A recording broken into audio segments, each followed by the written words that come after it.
E aí galera, tudo bom? Bom dia, boa tarde, boa noite. Meu nome é Charles Barros, sou professor universitário, ok? No departamento de física, né? Sou físico, mestre em engenharia mecânica. E esse vídeo vai ser o primeiro de uma série sobre relatividade restrita, certo? Para quem quiser saber aí um pouco mais sobre mim, minhas qualificações, meu Lattes, eu vou colocar aí na descrição do vídeo, na descrição do canal. E nessa série sobre relatividade restrita, a gente vai aprender todo o básico necessário sobre a relatividade restrita de uma forma teórica e as equações também, ok? Para formar aí uma base mais sólida, né, sobre esse assunto tão difícil, tão complexo, né, de ser abordado no ensino médio e no ensino superior, certo? Esse primeiro vídeo é uma introdução, ok? Então, a primeira coisa que nós precisamos saber é que ela foi proposta em 1905 pelo Albert Einstein, né?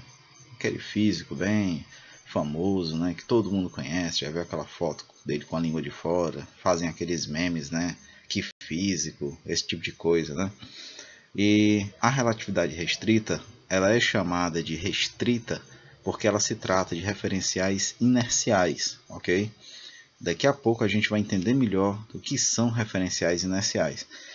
Enquanto a relatividade geral, que é um assunto para outra série de vídeos, ela trata de referenciais não inerciais, que podem estar sujeitos a algum tipo de aceleração. Ok? Aqui eu coloquei as 4 equações de Maxwell, que vão ser tema de algum vídeo posteriormente, certo? Agora eu estou mais preso a essa parte de física moderna, estou querendo focar nessa parte aí. E as equações de Maxwell, elas regem o eletromagnetismo, ok? E a consequência mais forte, né, dessas equações é esse Czinho aqui. Esse C, ele representa a velocidade da luz no a luz como sendo a onda eletromagnética, ok? E ele vale 1 sobre raiz de ε0 μ0, ok? Duas constantes, né, de permissividade do meio.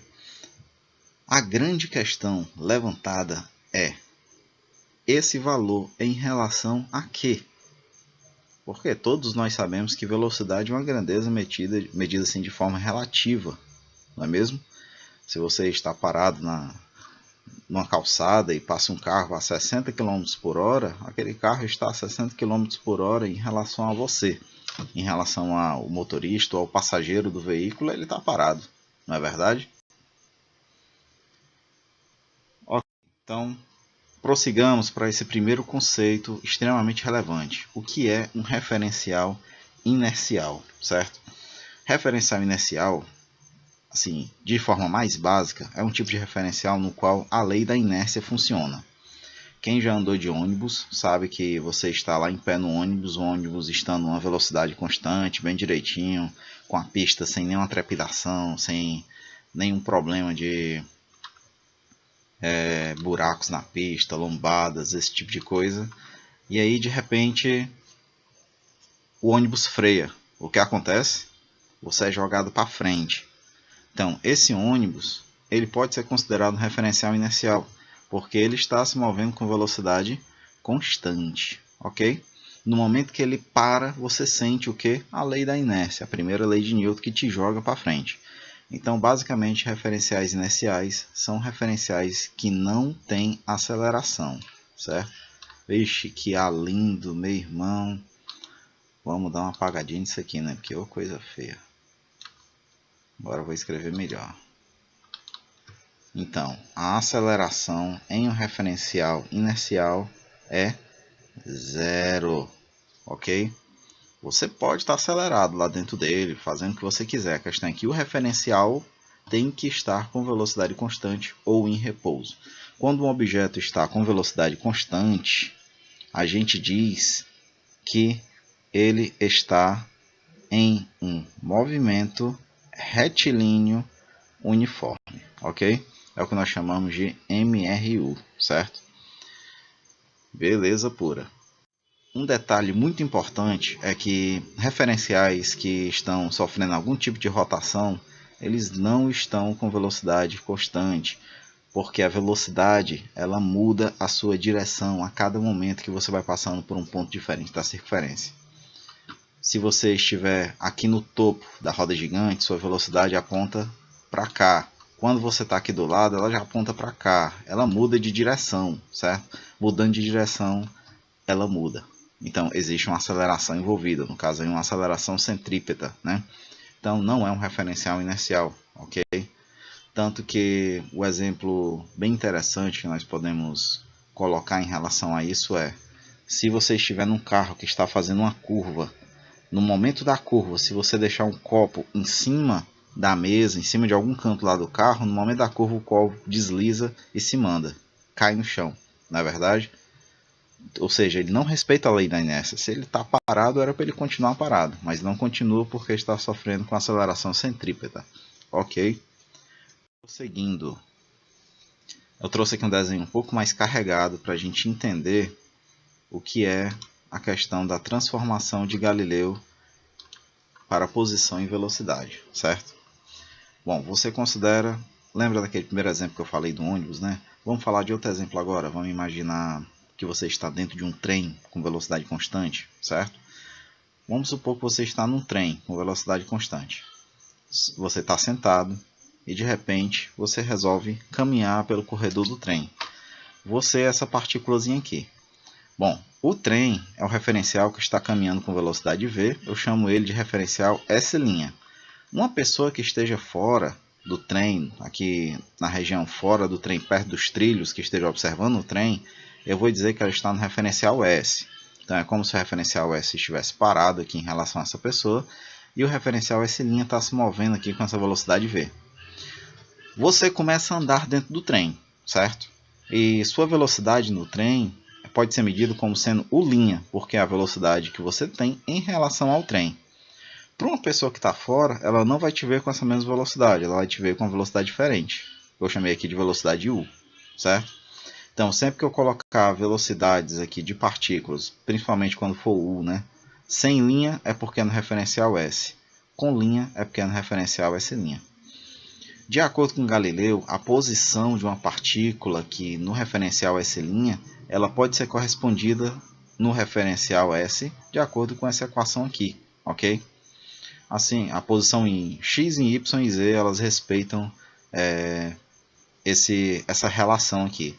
Por exemplo, se o trem está passando e você quer medir, por exemplo, o comprimento do primeiro vagão do trem, a ponta do primeiro vagão do trem vai estar na posição 20 metros. Deixa eu tentar desenhar aqui para você entender melhor.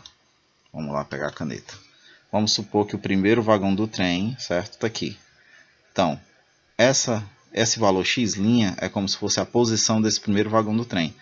Em relação ao trem, ele tem um valor x', mas em relação à Terra, ele está na posição muito maior.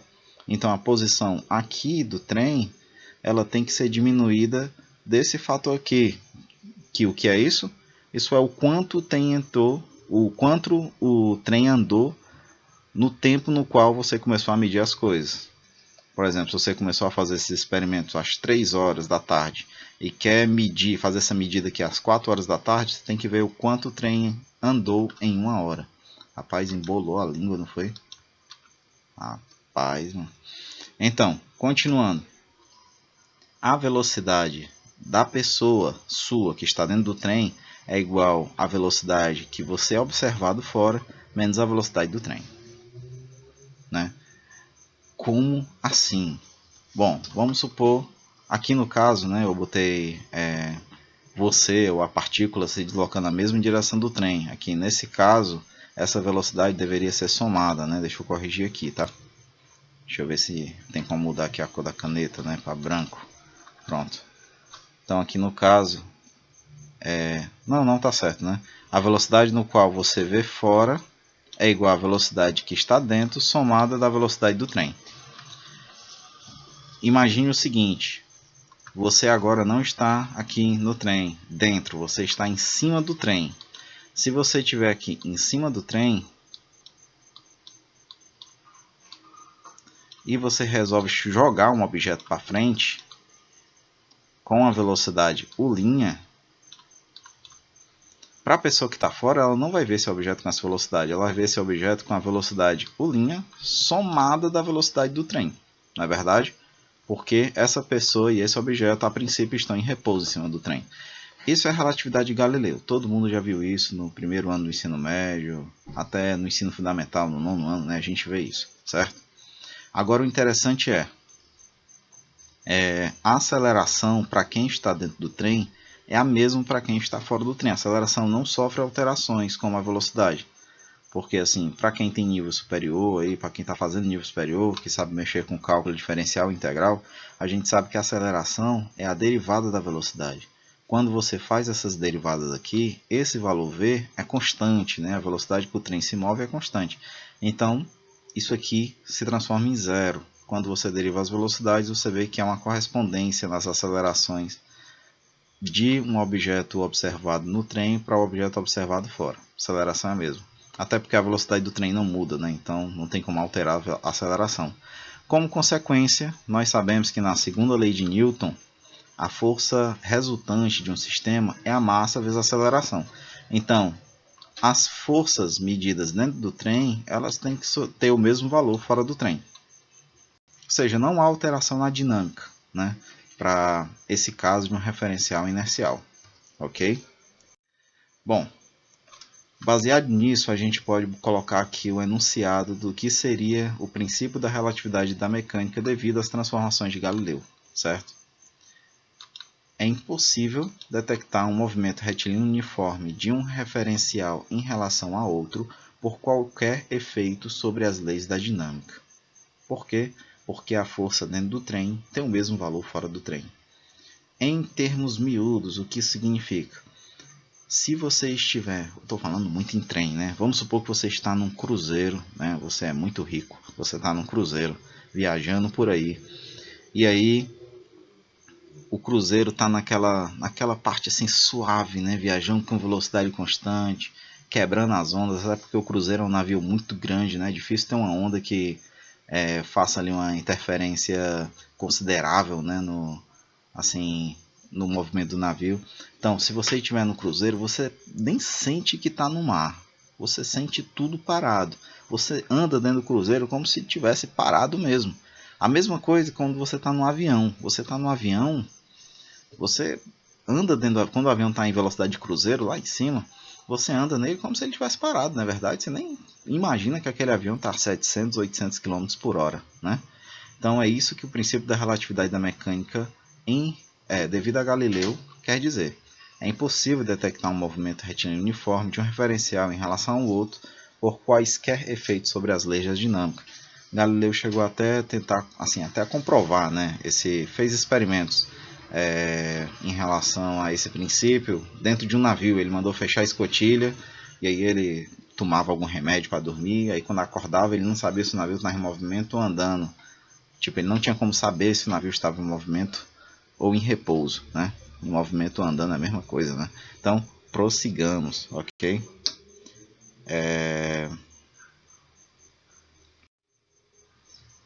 Resta a nós essa dúvida. Quem está certo? Galileu? Galileu, bom, pelas transformações de Galileu, a velocidade da luz medida em S' é diferente da velocidade da luz medida em S. Depende da velocidade do seu referencial para você medir a luz, na verdade. É isso que Galileu passa nas suas transformações. Ou Maxwell está correto, dizendo que a velocidade da luz é esse valor aqui constante. Só não se sabia em relação a que, mas é esse valor constante.